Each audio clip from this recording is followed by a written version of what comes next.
की चरखी दादरी में मुख्यमंत्री मनोहर लाल की ओर से संबोधित किया जा रहा है। क्या कुछ मुख्यमंत्री कह रहे हैं, सीधे सुनवाते हैं।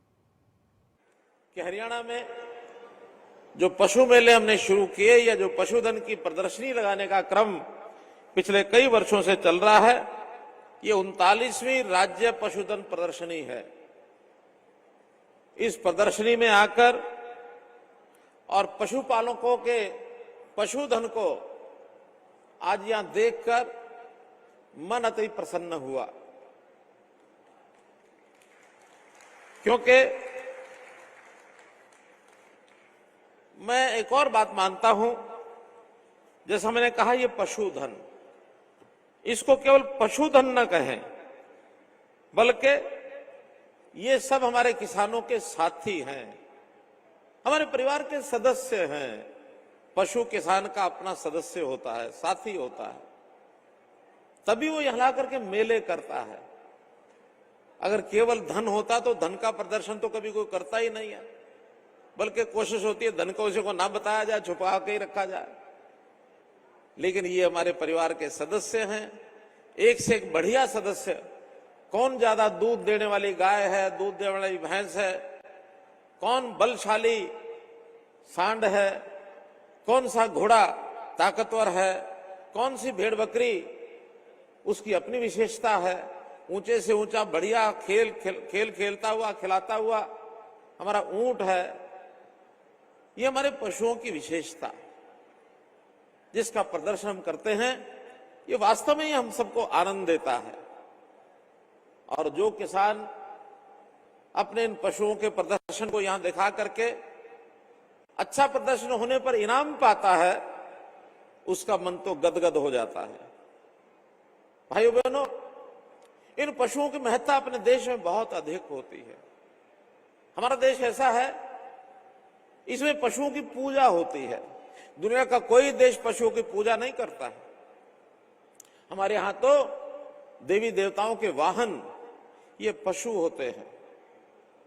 गाय को हमने मां माना है, माता का स्थान दिया है।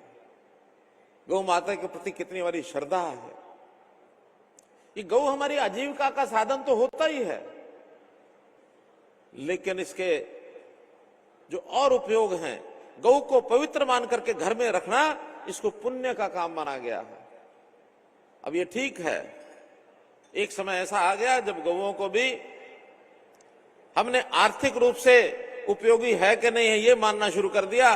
पहले गाय के बैल होते थे, खेती में काम आते थे, लेकिन जब से ये ट्रैक्टर आ गए, मशीनें आ गई, हमने बैलों को छोड़ दिया और ये मान लिया अब गौ शायद हमारे काम की नहीं रही। ऐसा मन का विचार जो बन गया, ये कोई अच्छा विचार नहीं है। तब भी हमें अपने गौ पालन के काम को ये जारी रखना चाहिए। अधिक से अधिक गाय, बढ़िया से बढ़िया गाय, उसकी सेवा का भाव ये मन में रहना चाहिए। परिवारों में हम हमारी बुजुर्ग माताएं, नानी दादी, हमने देखा होगा खाना खाने से पहले गौ ग्रास निकालती हैं, गाय की रोटी निकालती हैं पहले।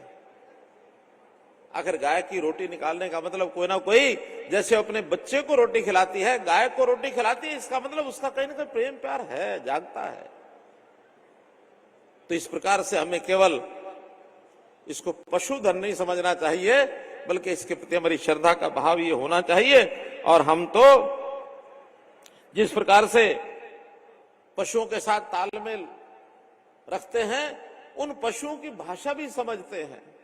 शायद कोई शहर का आदमी जिसने पशु उस प्रकार का नजदीक रखा नहीं, उसको पता ही नहीं है, लेकिन गांव का हमारा किसान, हमारा पशुपालक, उसको दूर पशु को देख करके पता लग जाएगा इस पशु को क्या तकलीफ है, इसको कोई तकलीफ बीमारी तो नहीं है, मुंह खर तो नहीं आ गया, कहीं इसको कोई बुखार वाली बात तो नहीं आ गई, कहीं इसको कोई भी बीमारी होती है, वो उसको पहचान लेता है, उसके इलाज के लिए आगे बढ़ता है, दौड़ता है।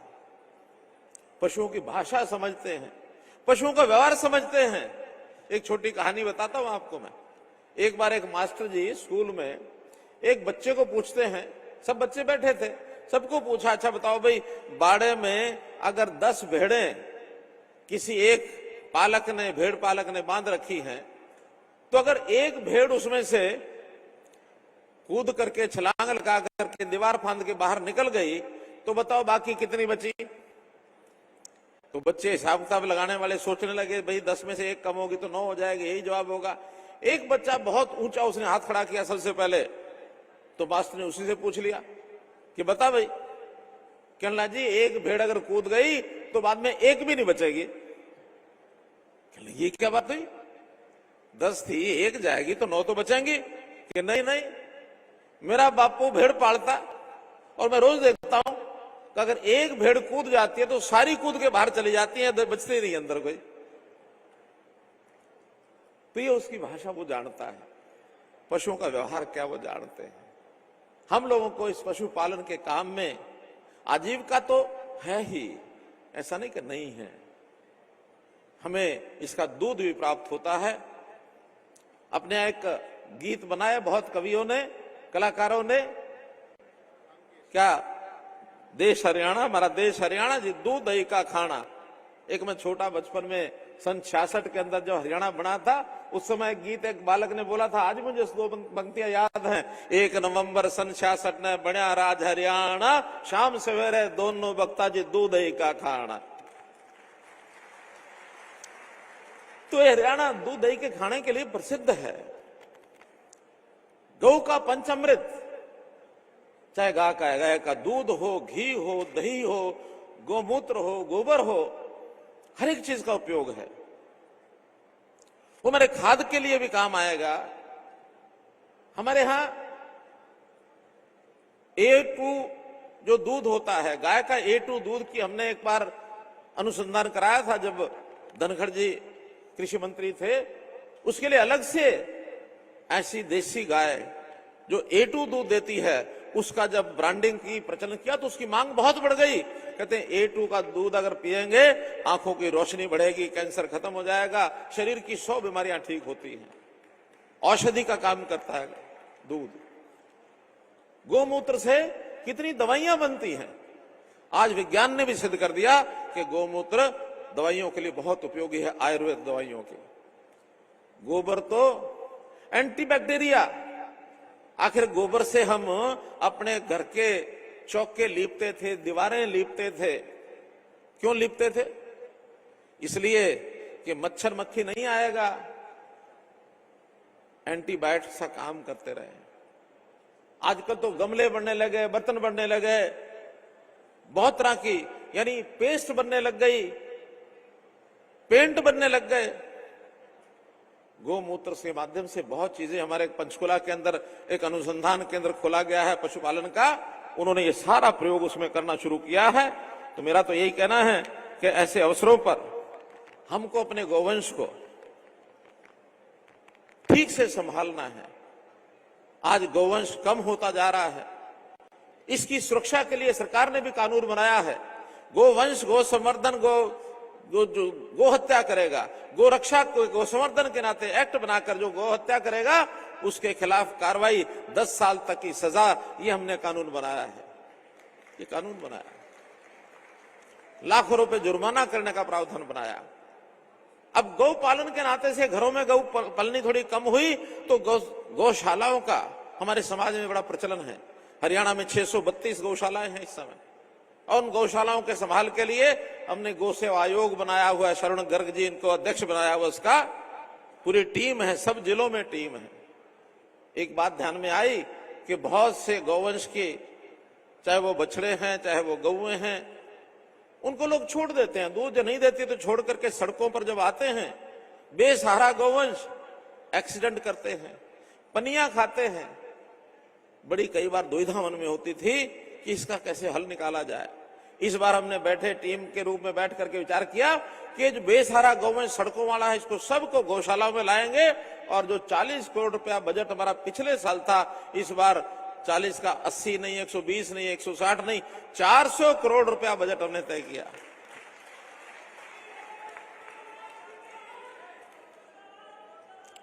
और इसमें गौशालाओं को उन्हीं को ज्यादा देंगे जो बेसहारा गौवंश को पकड़ने का काम हमारी नगर पालिकाएं, हमारे ग्राम विकास, पंचायती राज संस्थाएं वो करेंगी, लेकिन उसकी सेवा करने का काम जो गौशालाएं अपने जिम्मे लेंगे, या कुछ नई संस्थाएं पंचायती अगर उनको जगह चाहिए वो जगह भी उनको देंगे ताकि गौशालाएं बनाएं, और भरपूर अनुदान उनको देंगे ताकि उनके चारे का खर्च ये सब उनको दिया जा सके।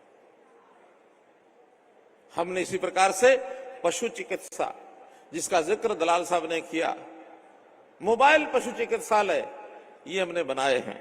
और अभी हमारे जो पशु चिकित्सा पॉलीक्लिनिक्स हैं, अभी 7 पॉलीक्लिनिक हैं। विचार आया कि उनको बढ़ाना चाहिए, 6 पॉलीक्लिनिक और हम बना रहे हैं। अगले साल भर के बाद ये 7 और 6 13 पॉलीक्लिनिक हो जाएंगे, जिसमें चरखी दादरी में भी एक जरूर होगा, ये नया बनाएंगे। तो भाइयों बहनों, मैं तो अंत में इतना ही कहूंगा कि आज भी ऐसा नहीं है कि लोग पशुपालन को और अपने व्यवसाय को अपनाना नहीं चाहते। हमने एक योजना बनाई, मुख्यमंत्री अंत्योदय परिवार उत्थान योजना, अर्थात जिन परिवारों की आमदन साल में 1 लाख रुपए से भी कम है, उनकी आमदन कम से कम 1,80,000 हो जाए, यानी डबल हो जाए। इसके लिए उन परिवारों से हमने नौजवानों को बुलाया, महिलाओं को बुलाया जो काम कर सकते हैं, थोड़ा बड़ी आयु के लोग भी जहां काम करने वाले लोग नहीं है उनको बुलाया। आपको जानकर हैरानी होगी कि जितने लोगों ने आके कहा भाई आप क्या काम कर सकते हो, 60% लोगों ने कहा मैं पशुपालन कर सकता हूं, मुझे कोई 2-3 गाय का 1-2 भैंस का लोन दे दो, मैं अपने घर में बांधूंगा और व्यवसाय करके दूध बेच करके अपने घर का गुजारा करूंगा। आज भी 70% लोग इस प्रकार के हैं गांव के जो इस काम को अपनाना चाहते हैं। अब ये कठिनाई आई उसमें हमें कि घर में गाय का भैंस के बांधने की जगह नहीं है। बैंक वालों ने लोन देना जो है मना कर दिया कि ये बांधेगा कहां।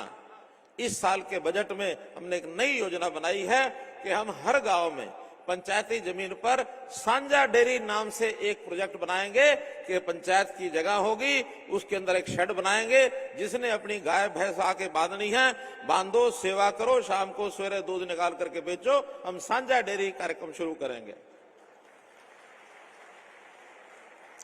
कोऑपरेटिव डिपार्टमेंट, हमारा सहकारिता विभाग इस काम को करेगा।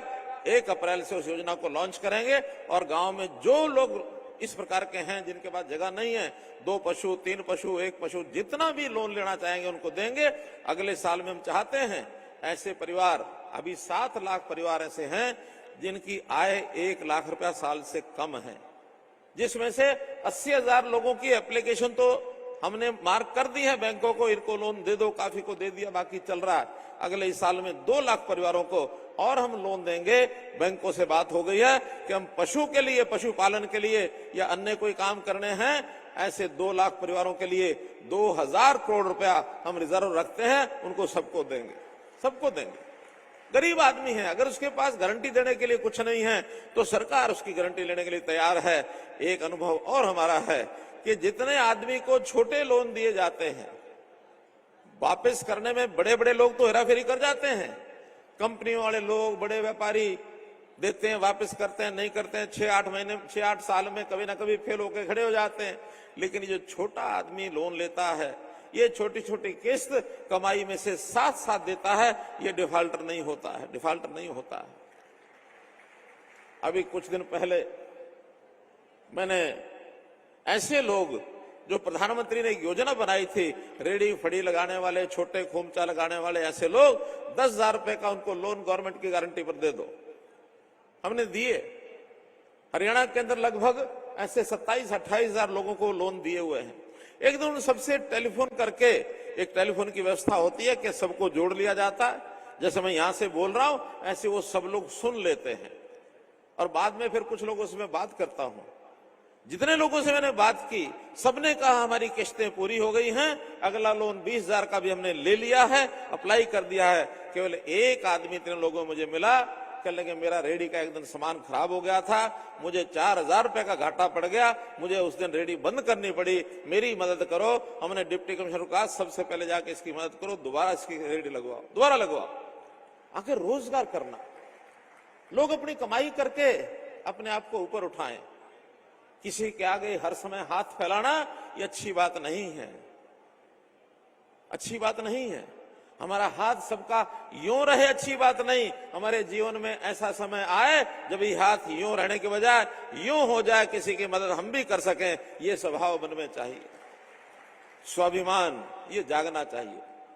तो भाई बहनों, आप पशुपालन करो, आप कोई और व्यवसाय खेती से जुड़ा हुआ करो, खुम्भी का फार्म लगाओ, आप मधुमक्खी का फार्म लगाओ, आप फूलों की खेती करो, आप कोई फूड प्रोसेसिंग के छोटे मोटे धंधे में आ जाओ, आप एफपीओ बनाओ, आप खेती में जो हमारी प्राकृतिक खेती है उसको अगर धारण करो, पानी को बचाने के लिए माइक्रो इरिगेशन का उपयोग करो।